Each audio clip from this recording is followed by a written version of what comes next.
Сауал ауыл шаруашылығы министріне, құрметті Айдарбек Сейпулұлы, қазақта сөз бар, айтқанның аузы, жылағанның көзі жаман деген. Бірақ біз айтуға мәжбүрміз.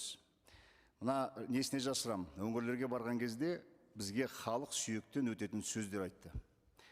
Жүн тұр, тері тұр, әне кәсіпорын, соның барлығын басын біріктіріп, бір жұмысқа бір ретке келтіре алмаған министрліктерге лағынет. Нағып отырсың? Неге айтпайсың? Неге жұмыс еткізбейсің? Міне осындай сөздер естідім. Ұят па? Ұят. Жақсы, жүн мен теріні қояйық. Ол жерде қылтың-сылтыңы көп, сұраныс жоқ дейді, шикізаттың сапасы нашар дейді. Мейлі. Бірақ сұранысқа ие, шикізатқа тәуелді емес сала бар емес пе? Менің айтып тұрғаным мына қолдан ұрықтандыру саласы.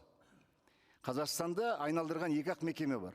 Екі-ақ мекеме. Біреуі мемлекеттің меншігіндегі Асыл Түлік деген акционерлік қоғам, мына Астанадағы Қосшы деген елді мекенде.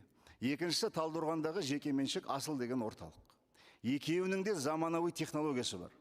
Екеуі де қошқар мен бұқалардың ұрығын алып, қатырып, көбейтіп, керек болса қолдан ұрықтандыру жұмысын атқара алады.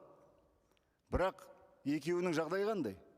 Екеуі де өлместің күнін көріп жатыр. 14 жыл болды, ешқандай инвестиция жоқ.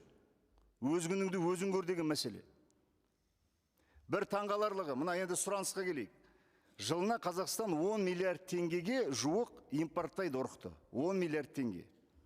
Міне, бұндай сұраныс барда доллары қымбаттамай ма? Әрине қымбаттайды. Қаншама шаруашылықтар 2,5% арзан несие алды? Ірі шаруашылықтарды айтам. Көбінің уысына түспей жүрген ірі шаруашылықтар алды. Оларға талай инвестиция субсидия берілді, бірақ бірде біреуі және сол шаруашылықтарды басқарып отырған палаталар. Осы біз отандық өнімді қолдайықшы.